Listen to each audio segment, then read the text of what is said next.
This is Dr. George Payton in his teaching on Bible translation.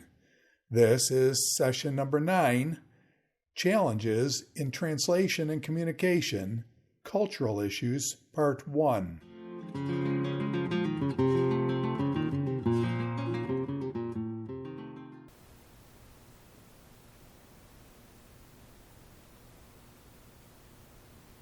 In our previous talks, we've been talking about some of the foundational ideas and concepts and theories behind Bible translation. Now we're going to actually get into some of the challenges that you meet in trying to communicate the gospel message and the Bible in other languages.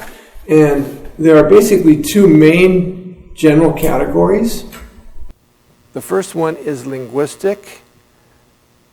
They're simply language issues that happen and that are present in either the biblical language or the language you're trying to translate into, that make the communication not possible to do just a straight over word-for-word translation.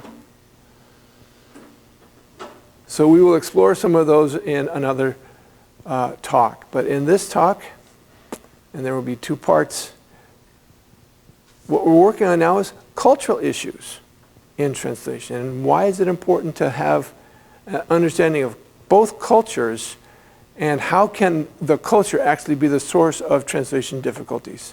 So we're talking about transfer challenges of the linguistic sort and transfer challenges of the cultural sort. And so we're starting with the cultural ones first. Let me just say a few things. Everyone says, well, you need to understand the context. Well, what does context mean? It's a huge word, and we're not going to cover all of it, but what are some of the factors that we have to look at when we look at Bible translation? The first thing is the context of the situation. What's happening right then and there?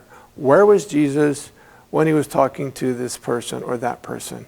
And what is the context behind the events that are taking place that we're reading? But we also need to look at the situation within its cultural context.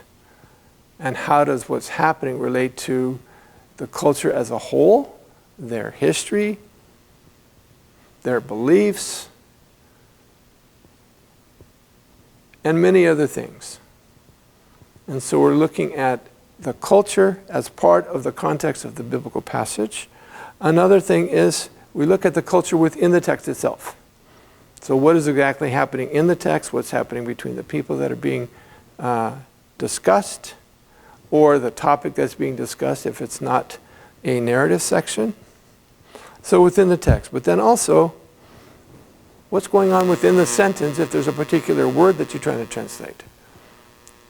And what are the collocations of that word? A collocation means other words that occur with the word that you're looking at. So collocation means co-location. They're located in the same sentence. And why is that important? We will see how that really does impact the way that we interpret a particular word.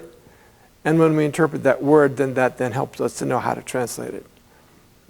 And all of these things are at play and interact in our minds every time we read a passage of Scripture, every time we read a verse of Scripture. So let me give an example. Now I want to ask you, I'm going to read a sentence, and you're going to tell me what mental picture comes to your mind when I read this sentence. He bought a ring for his girlfriend. What mental picture comes to mind? How many of you thought, oh, the guy's going to propose to the girl? Did I say engagement ring? I didn't. But how many people thought engagement ring? You probably did. How many people thought that he hadn't proposed yet? Why? Because he buys a ring for his girlfriend, the girl that he's been dating, and he fell in love with her, and she's in love with him, and she's giving him all the right signals, and he says it's time, as we say in English, to pop the question, right? From that simple sentence, he and ring and girlfriend popped in this picture in your mind and my mind. The guy is going to propose, and it's a marriage proposal. you see how the words in the sentence and the context of the guy and the girl triggered this understanding, this background knowledge and culture and what we do. It all got triggered in a split second just from reading the sentence.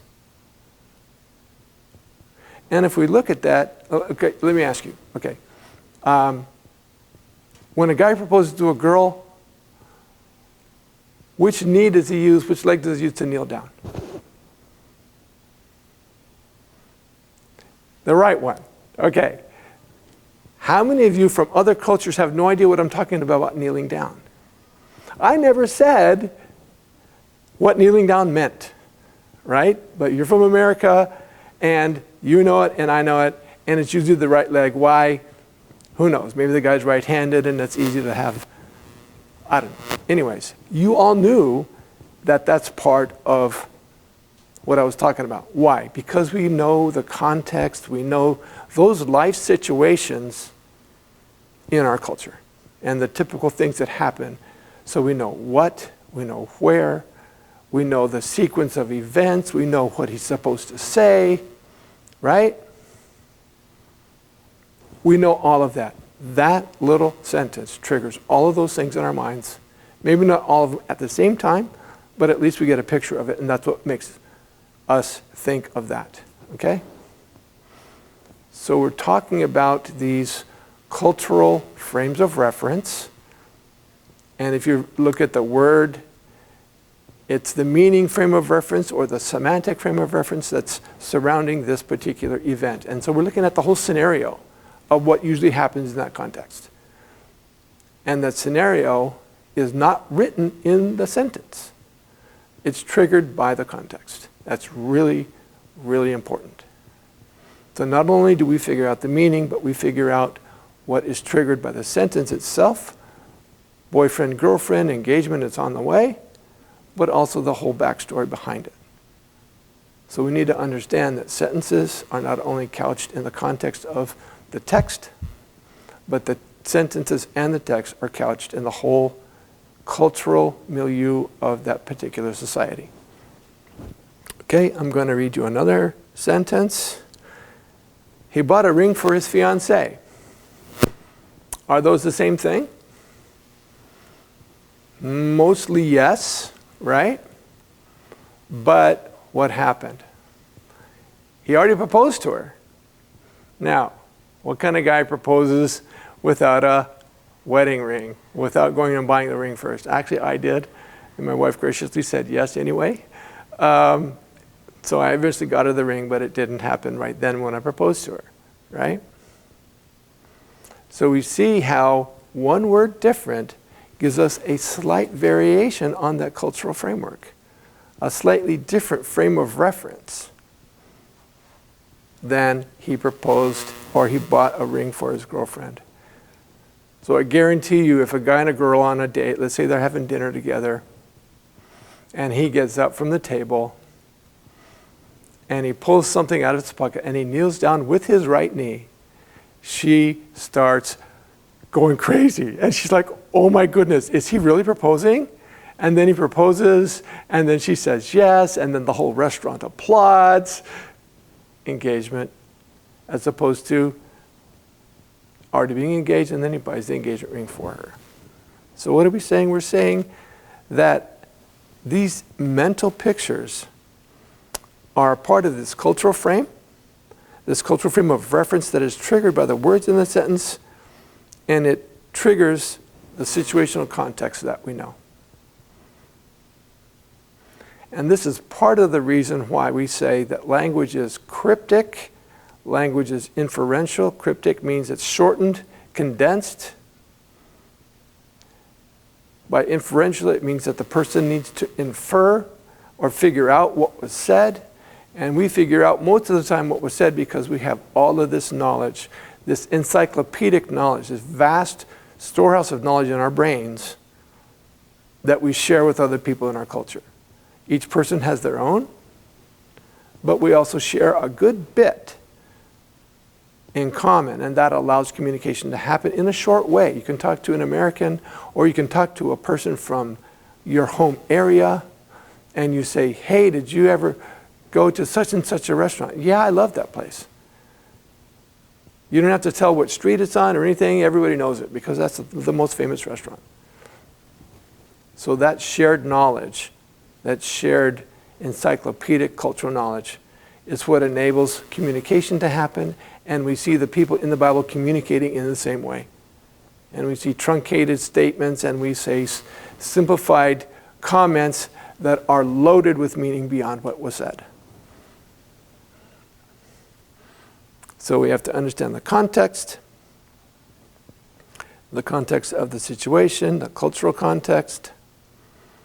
And you remember in a previous lecture I mentioned yellow buses. That's an example. When I mentioned yellow buses, we all knew we're talking about school children being picked up and taken to school and then taken home at the end of the day. So the yellow buses, notice that we don't have any other buses colored yellow in America except school buses. I think they probably did that by design. So all I need to say is yellow buses, and we all know what we're talking about. Okay, we have the word make. And we're going to use the word make in a couple of different ways. And this is going to illustrate the point about not only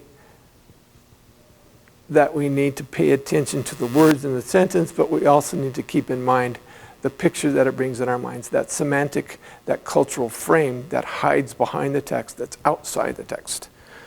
So, Jane made up a shopping list. Fairly straightforward. What did she do? She wrote down a list of things that she wants to buy. The word buy is inherent in the word shopping. And a lot of times, not every time, but a lot of times it's grocery shopping. So she goes through the fridge and the pantry and whatever and makes a list of the things they're out of and the things that she wants to get. And so she writes down this list of items. Made up means compile a list of items. What about this one? John made up with Jane. What mental picture does that evoke? What cultural situation does that bring to mind? Probably John and Jane are in some kind of relationship. Probably a romantic relationship and not just... It could be a work relationship, but oftentimes the first thing that I thought of when I saw this sentence was it's a romantic relationship. What else can we infer? Again, we're inferring, we're guessing, we're trying to figure it out. What else can we infer from this sentence? Made up. What does made up mean? It means to reconcile. It means to come together again. Make the peace. And who was the offending party? Probably John. Probably offended his girlfriend or fiance or wife, and he needed to do something to make the situation right. Maybe he went and apologized and took her some flowers and said, I'm really, really sorry, and whatever. So it's that whole concept of reconciliation in a relationship. And it all happens because he didn't make up a thing, he made up with someone. And those words, all of that, brought that situation to mind. What about this one? John made out like a bandit. We're going to talk about idioms in a different one, but let's just talk about this idiom for right now. Made out. Did John make something? No. Made out like a bandit is a whole phrase that we take. We can't take these idioms apart word for word and then try to translate each word. Can't do that. It's a whole package. It's a whole unit. Made out like a bandit means he was very successful in some endeavor beyond what was expected. So a bandit is a thief who then comes and steals a bunch of stuff, and so he has all this stuff that he got without much effort. So John made out like a bandit. Maybe he went to the store and got a really good deal on something. Somehow he benefited greatly in a particular situation. We don't know what. So that little word out changes everything. That word out changes the whole meaning of the word make. And so make out is a separate unit apart from made up or make up. And we saw make up can have at least two meanings and probably more. I hope I'm not being too over linguistic-y, but these words are really important. So when you go to seminary and you learn to break down the words of the Greek, and you learn how to parse, and you learn how all of these verbs have a gazillion different verb forms, the past and the present and the future, and the pluperfect and all this other stuff, and we miss the forest for the trees. What are the words in the sentence, and how do they associate with each other, and how do those other words help us understand the word that's in question? So if we get too close to it and too analytical, we miss some of these things. But these are things that are still analytical in one sense. And all I am doing is making obvious what you already know. What's wrong in the situation of translation is the way that they use the language in the Bible is not obvious to us because we are not from that culture and we are not from that language. That's the problem. And so we have to apply what we know about breaking down our own culture to the biblical languages and to their cultural situations so that we can understand it. And remember the process of translation, understanding the text, and then communicating it in this other language. I have another sentence. I apologize ahead of time, but here it is. John made out with Jane. Okay, y'all know what it means, right? But the fact that it's with Jane and not something else brings a whole different picture in our minds of a cultural situation, of a dating relationship and what they do. Okay? So as we look at the Bible, let's apply these same lenses, if you want to put it that way. Let's apply these same criteria for breaking down the content in the biblical text. So we're going to have some Bible examples now. So this one is from Mark 1, 40 through 45. Jesus was up in Galilee region. And a leper came to Jesus, beseeching him and falling on his knees before him, saying, "If you are willing, you can make me clean." Moved with compassion, Jesus stretched out his hand and touched him and said to him, "I am willing, be cleansed." Immediately the leprosy left him and he was cleansed. He sternly warned him and immediately sent him away.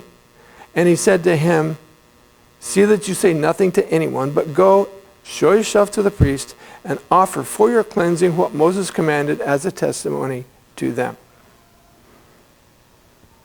Okay, so let's say that we're trying to translate this passage into Swahili, and we come to this first verse.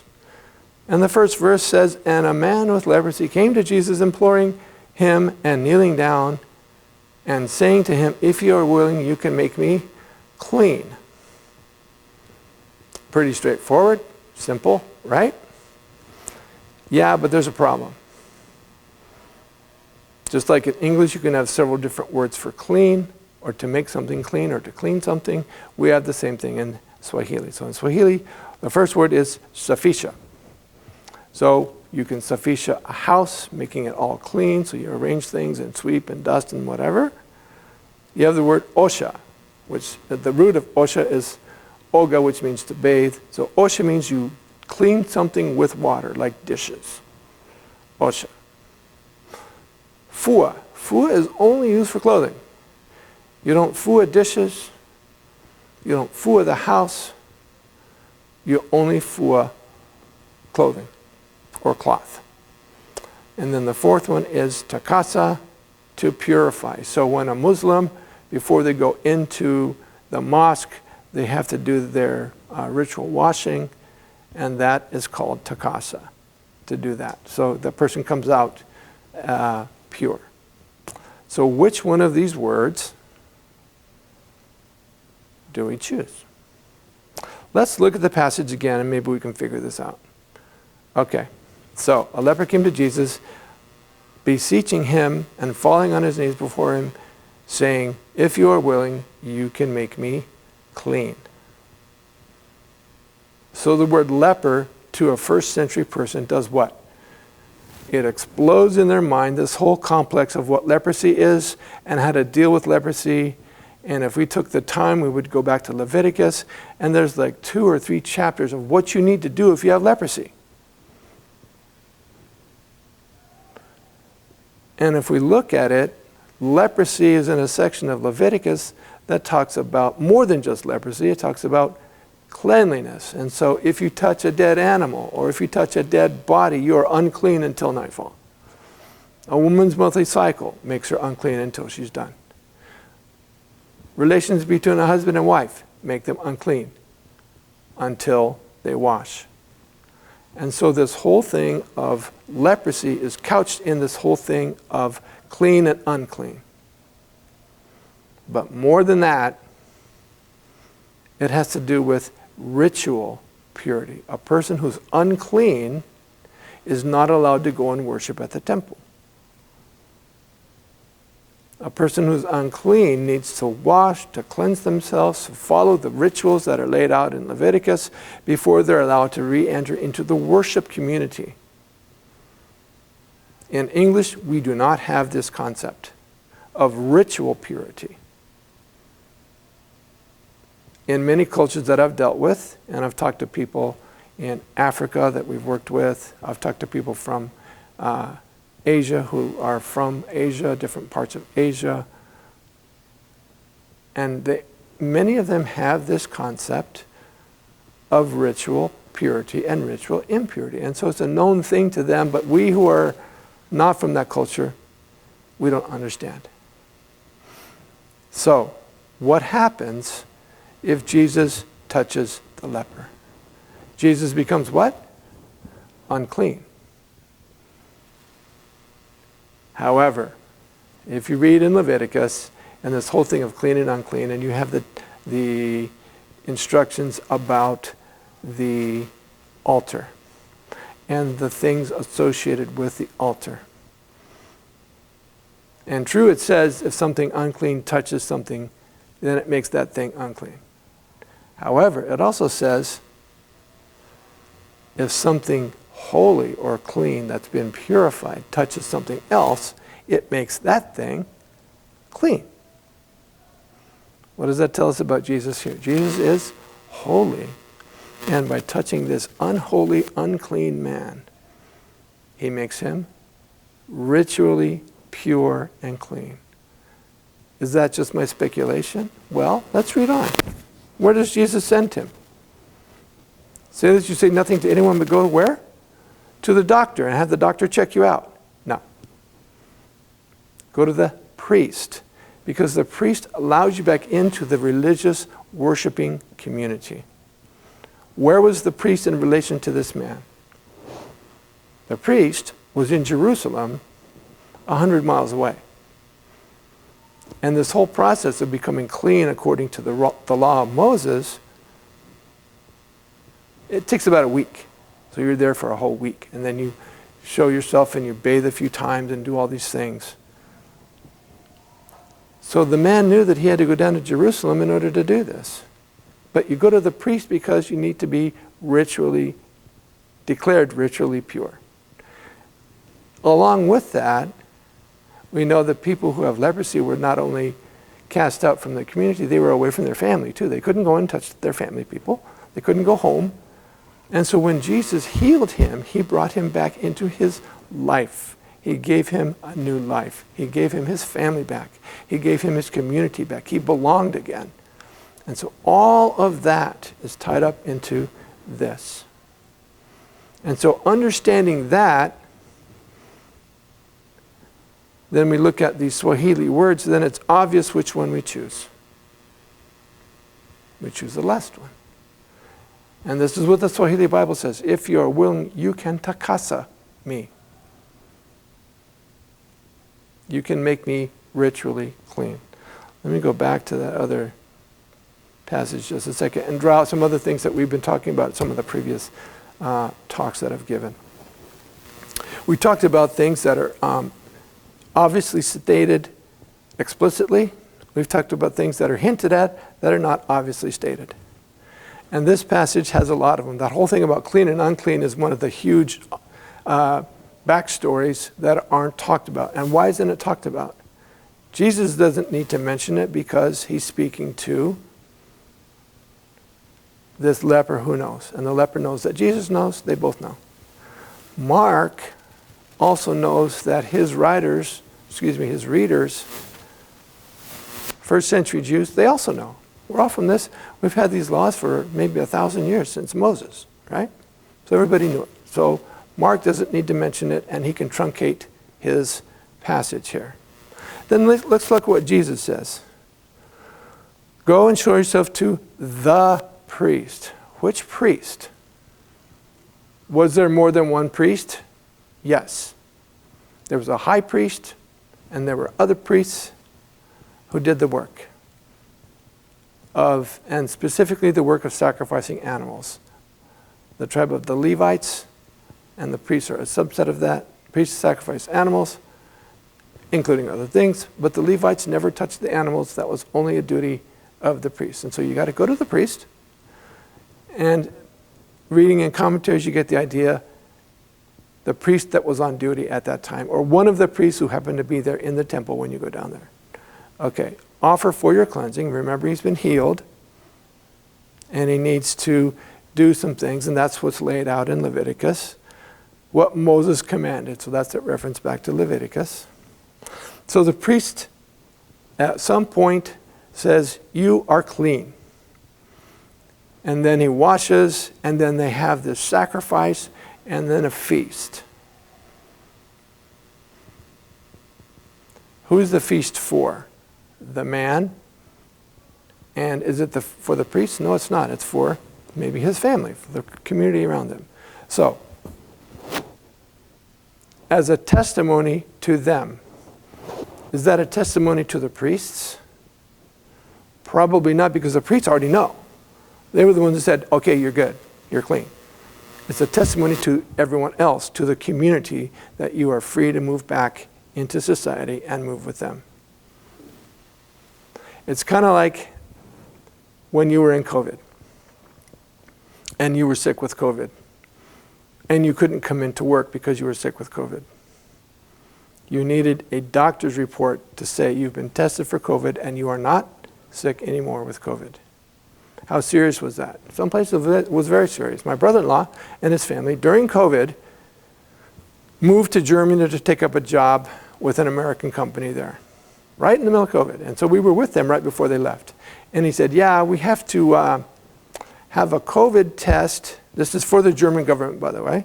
We had to have a COVID test within 36 hours of getting on the plane. And afterwards, we had to have a test when we got off. And they don't give COVID tests to children, so they keep them isolated and quarantined for a week. And if they don't have any symptoms after the week, then you get this report that says you're good to go. The German government is very strict. You can't break any of those rules. If you don't do it, you're not leaving that hotel where you and your kids are. That's this kind of situation. You needed the right authorities to give you that approval that you're free and clean and not going to infect any other people. Culture. We're steeped in it and we don't realize it. Okay, so as we said, Swahili is to purify. Now let's say that you've read the book of Mark as the first book that you read, and then you read this passage in Luke. While he was on the way to Jerusalem, he was passing through Samaria and Galilee. He entered a village. 10 leprous men who stood at a distance met him, and they raised their voices saying, Jesus, Master, have mercy on us. When he saw them, he said to them, go show yourselves to the priests. And as they were going, they were cleansed. Okay, takasa. Great. Why were they standing at a distance? If you understand leprosy, we've already talked about that. They can't come close to people, right? So you already know that from Mark. All this here makes sense to you. Why did Jesus send them to the priests? That's the standard procedure that you do. And as they were going, they were not healed. It doesn't say healed, it says cleansed. Okay. So because we have that knowledge from Mark, because we've done our research and we understand leprosy in the New Testament and the Old Testament, then we understand this without much explanation. Isn't that great? We're already there. So we can just read this and we get it, and then read the rest of the passage. Okay. Let's talk about another passage. This passage in Mark. It begins with Jesus and his interaction with a synagogue ruler, and then it moves on from that to someone else. When Jesus had crossed over again in the boat to the other side, a large crowd gathered around him, so he stayed by the seashore. One of the synagogue officials named Jairus came up, and on seeing him fell at his feet and implored him earnestly, saying, "My little daughter is at the point of death. Please come and lay your hands on her, so that she will get well and live." And he went off with him, and a large crowd was following him and pressing in on him. Remember that expression, pressing in on him. The story continues. A woman who had had a hemorrhage for 12 years and had endured much at the hand of many physicians and had spent all that she had, was not helped at all, but rather had grown worse. And after hearing about Jesus, she came up in the crowd behind him and touched his cloak, for she thought, "If I just touch his garments, I will get well." Immediately the flow of her blood was dried up, and she felt in her body that she was healed of her affliction. Immediately Jesus, perceiving himself that power proceeding from him had gone forth, turned around in the crowd and said, "Who touched me? Who touched my garments?" And his disciples said to him, "You see the crowd looking around, you see the crowd pressing in on you, and you say, 'Who touched me?'" And he looked around to see the woman who had done this. But the woman, fearing and trembling, aware of what had happened to her, came, fell down before him, and told him the whole truth. And he said to her, "Daughter, your faith has made you well. Go in peace and be healed of your affliction." So we're trying to translate this passage, and we're trying to translate this part, aware of what had happened. And whatever happened caused her to be afraid. Again, we want to remember the cultural, we want to remember the situation, we want to remember the scenario of what happened. And so if you kind of play this thing in your mind like a video, what do we see? We see Jesus and Jairus, and they're walking. And these people are all around them. And Jesus is being jostled and bumped and pushed maybe as he and Jairus are walking along. And then he feels something. He feels some kind of energy coming out of his body. And that's when he says, "Who touched me?" And his disciples go, "Sorry, sir, no disrespect, but everyone is touching you. So we're not sure why you're saying this." And he goes, "No, but somebody touched me." And Jesus meant touched by someone had touched me, and this healing was connected there. What was she afraid of?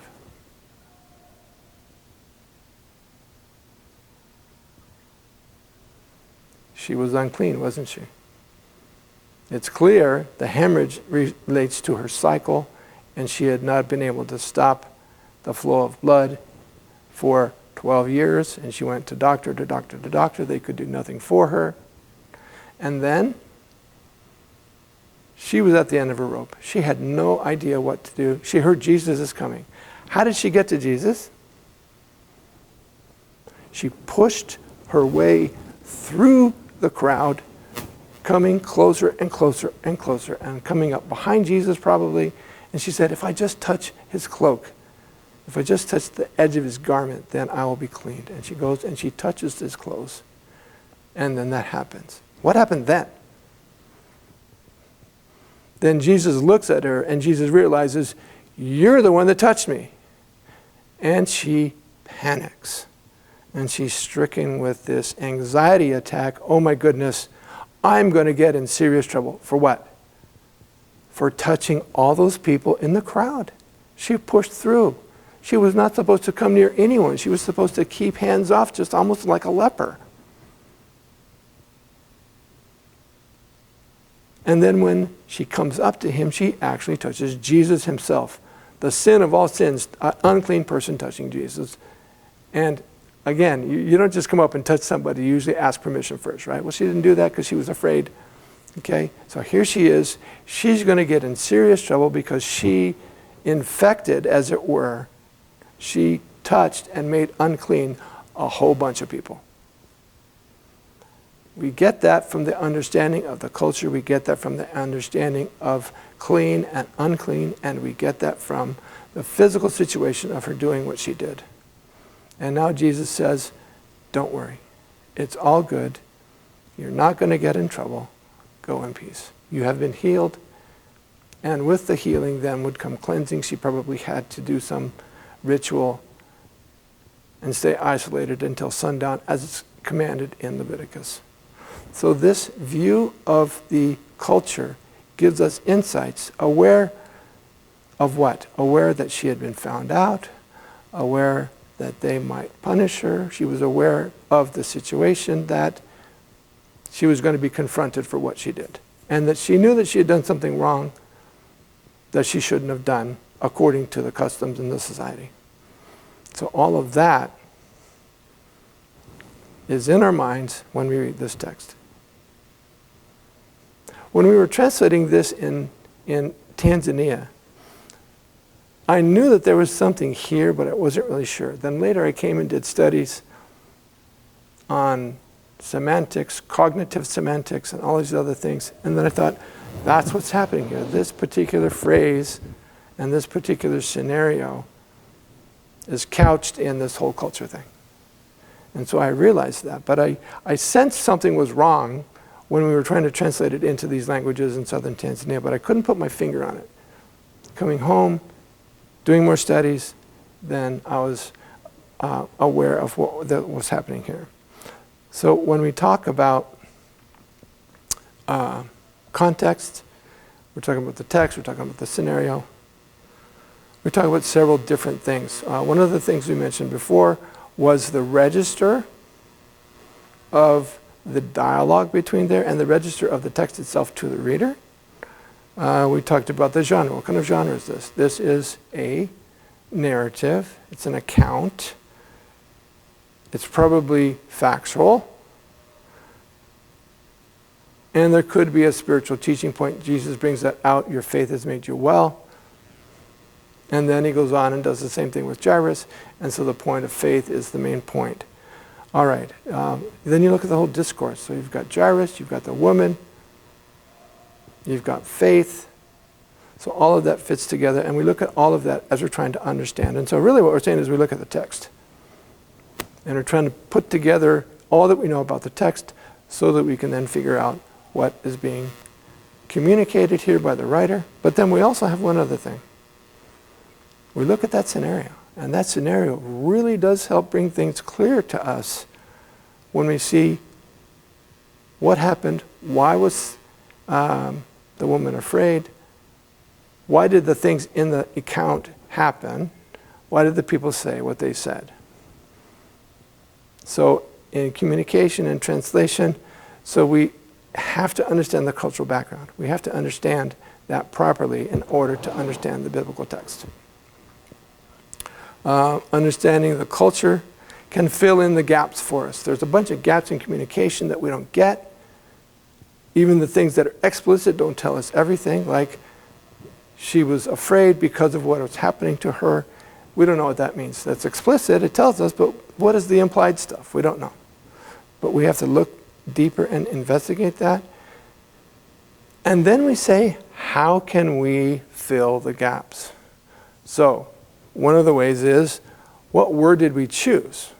So if you go back to the one about, will you make me clean or will you cleanse me? The word that we chose fit with the context of the ritual purity. And so that's one of the ways that we can translate in a culturally meaningful way. Another thing, sometimes you just want to leave the text like it is, but you want to add a footnote that explains what he was talking about was this, or what was happening was this. But with something as big as leprosy, and leprosy is so entwined in this huge cultural frame of cleanliness and ritual purity, And then there's subframes within that, and one of those subframes is leprosy. So sometimes it's too much to put in a footnote, and so you put it into a glossary, and you can explain some of these things. We have glossaries in our Bibles. It's not a given that there will be a glossary in these other Bibles, but if there's a glossary there, then at least the people have more resources to understand, particularly if we need to have a text that stays closer to the form of the Greek. They need the gaps to be filled somewhere, and so we try to do that. Where can we fill those gaps? Okay, so thank you very much, and we'll carry on with this topic of cultural differences in the next talk. Thank you.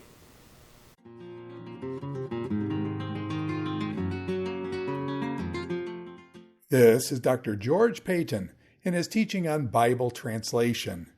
This is session number 9, Challenges in Translation and Communication, Cultural Issues, Part 1.